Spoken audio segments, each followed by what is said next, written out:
ஸ்ரீ வராகி தாயே போற்றி போற்றி. என் செல்ல பிள்ளையே, இன்று உன் வராகி அம்மா உன் வீட்டில் வசிக்கும் வர்த்தகாளி உன்னோடு பேச வந்திருக்கிறேன்.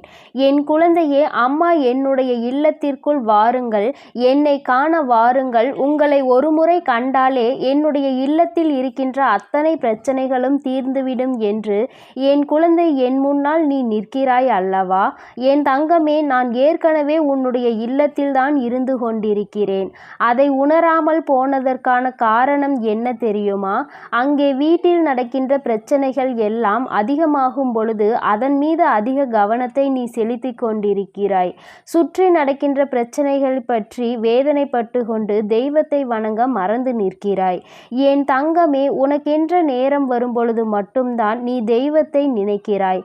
ஆனால் எல்லா சூழ்நிலைகளிலும் நீ தெய்வத்தை நினைத்தால் உன்னால் அவர்களை உணர முடியும் என்பது இதுவரை நீ புரிந்து கொள்ளவில்லை. ஆனால் இப்பொழுது இந்த அம்மா சொல்ல போகின்ற இந்த விஷயத்தை வைத்து நீ புரிந்து கொள்வாய் உன்னுடைய இல்லத்தில் தெய்வத்தன்மை நிறைந்திருக்கிறது என்பதை. அதிலும் குறிப்பாக நான் உன் இல்லத்தில் இருப்பது உண்மை என்றால் மட்டும்தான் உனக்கு இந்த வாக்கு உன் செவிகளுக்கு கேட்கும்.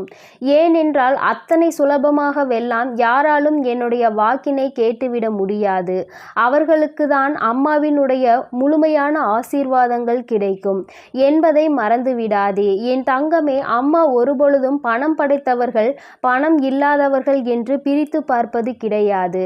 எனக்கு எல்லோருமே குழந்தைகள். அதில் யார் ஒருவர் தன்னுடைய பணத்தை வைத்து என்னை விலைக்கு வாங்கிவிடலாம் என்று நினைக்கிறார்களோ அவர்களிடத்தில் நான் ஒருபொழுதும் செல்ல மாட்டேன்.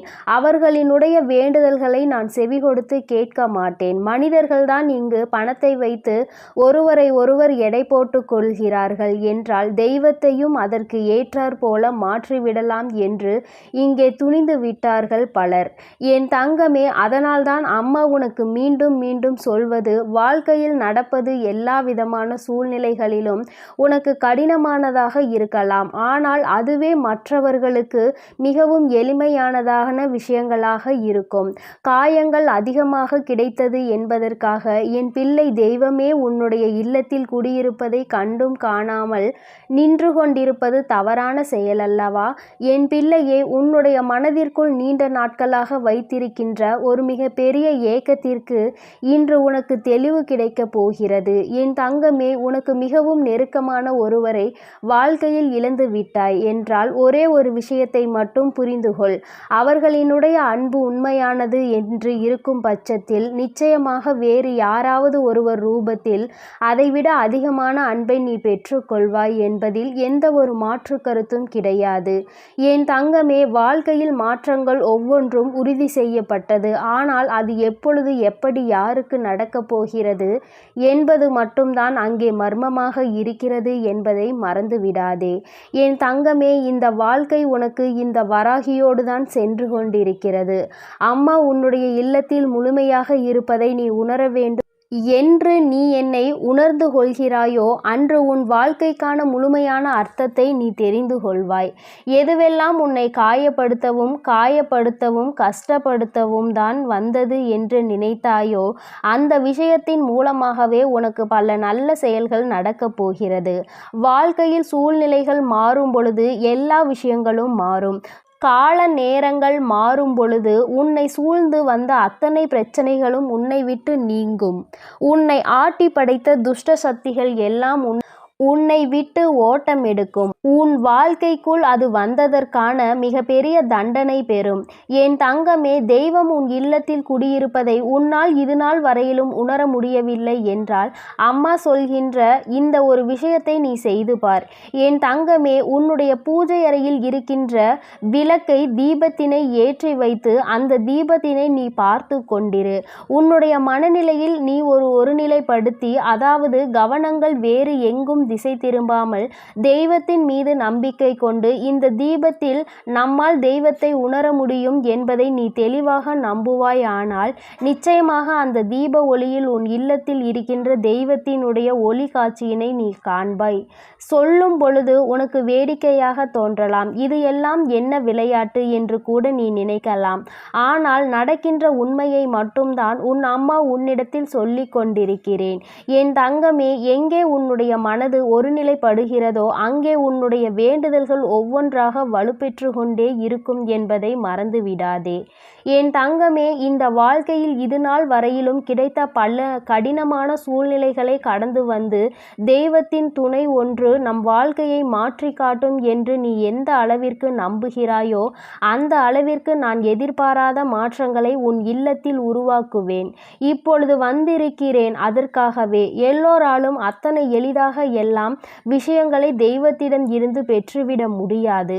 அதற்கு தெய்வம் மனது வைக்க வேண்டும். தெய்வம் மனது வைக்க வேண்டும் என்றால் உன்னுடைய வேண்டுதல்கள் எல்லாம் தெய்வத்திற்கு மனதை திருப்தி கொடுப்பதாக இருக்க வேண்டும். அது வேண்டும் இது வேண்டும் என்று கேட்காமல் இது மட்டும்தான் வேண்டும் என்று எப்பொழுது நீ உறுதியான நிலைப்பாடோடு நிற்கின்றாயோ அப்பொழுது நீ கேட்டது எல்லாமே உன் வாழ்க்கையில் உனக்கு கிடைக்கும். என் தங்கமே, உன்னுடைய மனது ஒருநிலைப்பட்டு அந்த தீபத்தினை நீ காணும் பொழுது அங்கே தெய்வத்தினுடைய ஒளிக்காட்சிகளே உன்னால் காண முடியும்.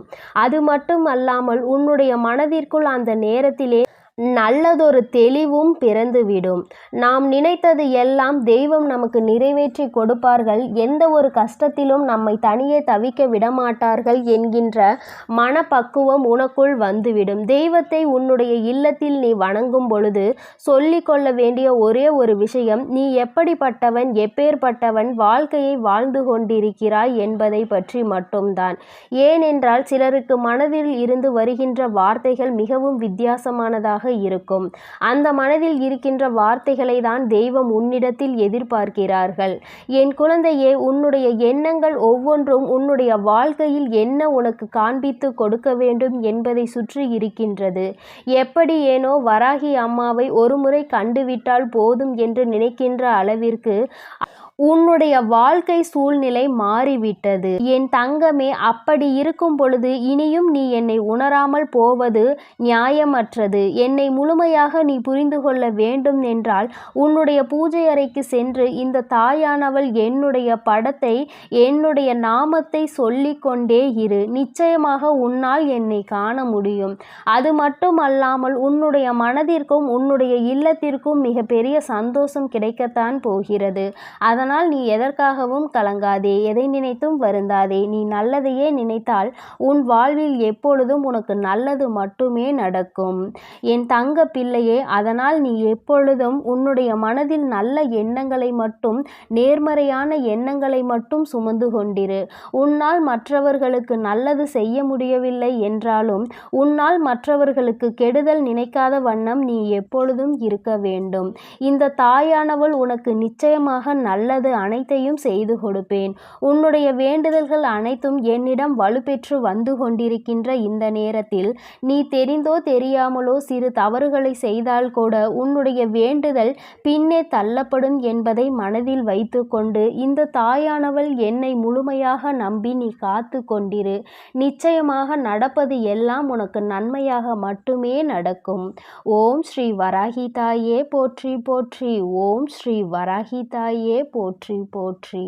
பஞ்சமியின் நாயகியே போற்றி போற்றி. சிம்ம வாகினியே போற்றி போற்றி.